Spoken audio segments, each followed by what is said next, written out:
안녕하세요. 인사이트 코리아입니다. 나라별로 문화권마다 자주 하는 행동과 삶의 방식이 다를 텐데요. 긍정을 표시할 때 한국에서는 고개를 끄덕이고 인도에서는 고개를 옆으로 까딱하는 것처럼 말입니다. 그렇다면 외국인들이 한국에 살다 보니 자기도 모르게 하고 있다는 습관들로는 무엇이 있을까요? 지금부터 알아보겠습니다. 최근 외국인 커뮤니티에는 한국에서 생활하면서 배운 좋은 습관 있어? 라는 질문이 올라왔습니다. 댓글에는 한국에 살고 있는 혹은 살아본 외국인들이 대거 등장하며 한국에서 익히게 된 좋은 습관에 대해 이야기를 나눴는데요. 가장 먼저 눈에 띈 건 시국인 만큼 코로나와 관련된 내용이었습니다. 마스크 착용에 대해 불평하지 않게 된 점이라는 댓글에 다른 네티즌은 하이킹을 다녀왔는데 마스크를 써서 흐르는 땀 때문에 마치 물놀이를 하는 것 같았다 라는 답글을 달며 참는 법을 배웠다는 공감 일화를 소개했습니다. 또 한 네티즌은 플라스틱, 종이, 유리, 음식물 쓰레기를 적절한 방법으로 재활용하게 됐어 라며 재활용을 자연스럽게 하게 된 스스로의 변화도 느꼈다는데요. 이 네티즌은 내가 살던 지역은 재활용이 존재하지 않거든 이라며 자신이 살던 곳에서는 재활용에 대해 생각해 본 적이 없다는 점을 설명했습니다.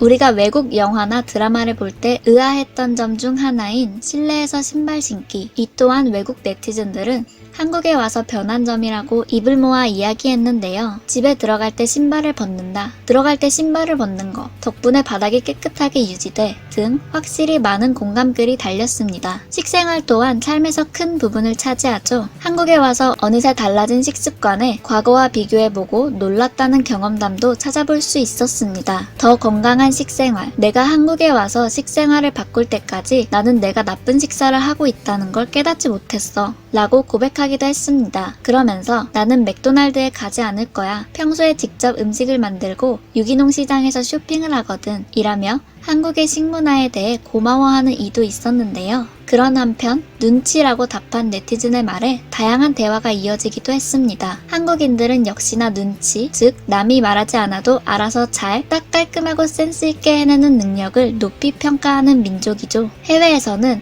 도무지 번역하려 해도 어렵다는 이 눈치가 한국에 와서 생겼다며 토론이 벌어진 것입니다. 눈치가 제대로 있다면 좋지만 과하면 우스운 상황이 될 수도 있다 라고 다른 네티즌이 답했고 눈치가 없으면 사회적 규칙에서 자유로워진다 라고 말한 네티즌도 있었습니다. 그러나 영원히 외국인으로 취급된다 라고 단점을 덧붙였죠. 그러면서 네티즌들은 자신이 겪었던 여러가지 예를 들어 눈치에 대한 상황을 설명하며 서로 유쾌한 경험담들을 공유하는 일이 벌어졌습니다. 한국을 떠난 이들 사이에서도 이런 한국에서 생긴 습관에 대해 이야기가 벌어지기도 하는데 해당 커뮤니티에는 간간히 고향에 돌아가서 오히려 한국의 역향수병을 느끼게 됐다는 글이 올라오기도 합니다. 향수병은 고향을 그리워하는 병인데 외국인이 한국을 오히려 그리워하는 웃픈 상황이 발생한 거죠. 이 글을 본 한 네티즌은 나는 고국에 돌아온 지 9년이 넘었지만 아직도 약간의 향수가 남아있어 라며 장문의 공감글을 남기기도 했는데요. 나는 아직도 가끔 한국 음악을 배경음악으로 틀어놔. KBS나 아리랑 TV를 틀어놓기도 하고 카카오 맵으로 내가 좋아하는 곳을 둘러봐. 옛날 이름은 다음 맵이었지 라며 자신의 눈물겨운 한국 아리를 고백했습니다.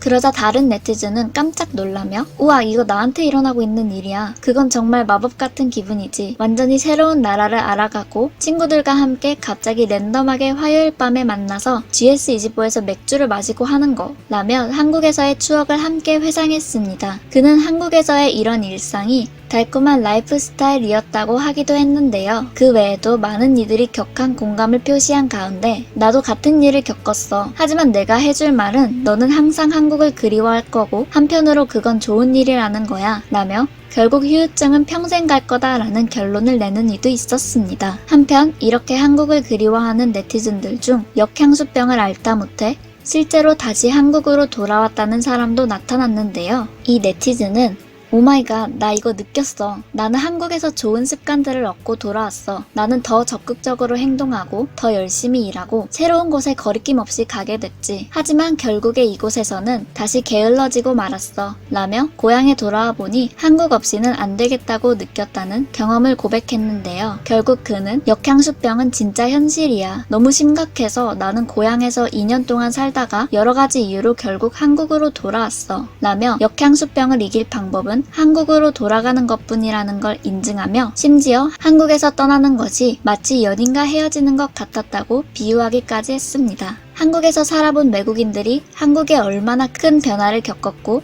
또 애정을 갖게 되었는지 느껴지는 글들이었는데요. 심지어 한국에 살지 않는 이들 가운데서도 한국 아이돌 덕질, 드라마 몰아보기 등 한국 문화를 즐기다 보니 새로운 습관이 생긴 이들도 있다고 합니다. 역시 눈에 띄는 글들로 방탄소년단 팬들의 증언들이 있었는데요. 한 네티즌은 방탄소년단이 한식 바비큐를 먹는 모습이 너무 좋아 보여서 먹어보고 싶었고 자주 먹게 되었다 라며 최애 음식이 바뀐 것부터 한국어를 배우기 시작해 그들의 음악을 듣고 더 잘 해석하게 됐다. 많은 변화가 일어났다고 밝혔습니다. 심지어 자기도 모르게 방탄소년단 멤버들이 자주 하는 한국식 제스처마저도 따라한다는 이도 나타났습니다. 한 네티즌은 손가락 하트라며 K하트를 외쳤고 다른 네티즌들에게서 역시나 폭풍 공감을 받았습니다. 한국 드라마를 자주 보면서 언어적 습관이 몸에 밴 경우도 있었습니다. 나는 놀라거나 흥분할 때 어머 또는 왜와 같은 작은 말을 하기 시작했습니다. 한국말을 못하는데도 진짜 라는 말이 먼저 튀어나온다는 거죠. 또 K-팝에 관심을 갖기 전에는 웃을 때 양손으로 입을 가리지 않았다는 의견도 있었는데요. 이에 대해 한 네티즌은 한국인만 그런진 모르겠지만 웃을 때 입에 손을 대는 걸 좋아해? 라고 의문을 갖기도 했습니다. 그러자 해당 질문에 대해 매우 아시아적인 거야 라고 답하는 이도 있었고 나도 이제 입을 벌리고 웃고 이빨을 다 보여주는 건 좀 보기 흉하다고 생각하게 됐어 라며 한국 패치된 네티즌이 등장해 웃음을 자아내기도 했습니다. 한국에 와서 살아보거나 살았던 외국인들 혹은 한국 문화에 푹 빠진 이들까지 많은 이들의 일상이 어느새 하나둘씩 한국 패치가 되고 있다는 귀여운 소식이었는데요. 우리는 너무 익숙해서 잘 몰랐던 점들까지 외국인들의 시각을 통해 자세히 알게 되는 것 같습니다. 다행히 다들 새로 생겼다는 한국식 습관을 애정하는 듯하죠. 앞으로는 외국인 친구들을 만나더라도 한국에 대해 이야기할 것들이 더 많아질 것 같네요. 지금까지 인사이트 코리아였습니다. 감사합니다.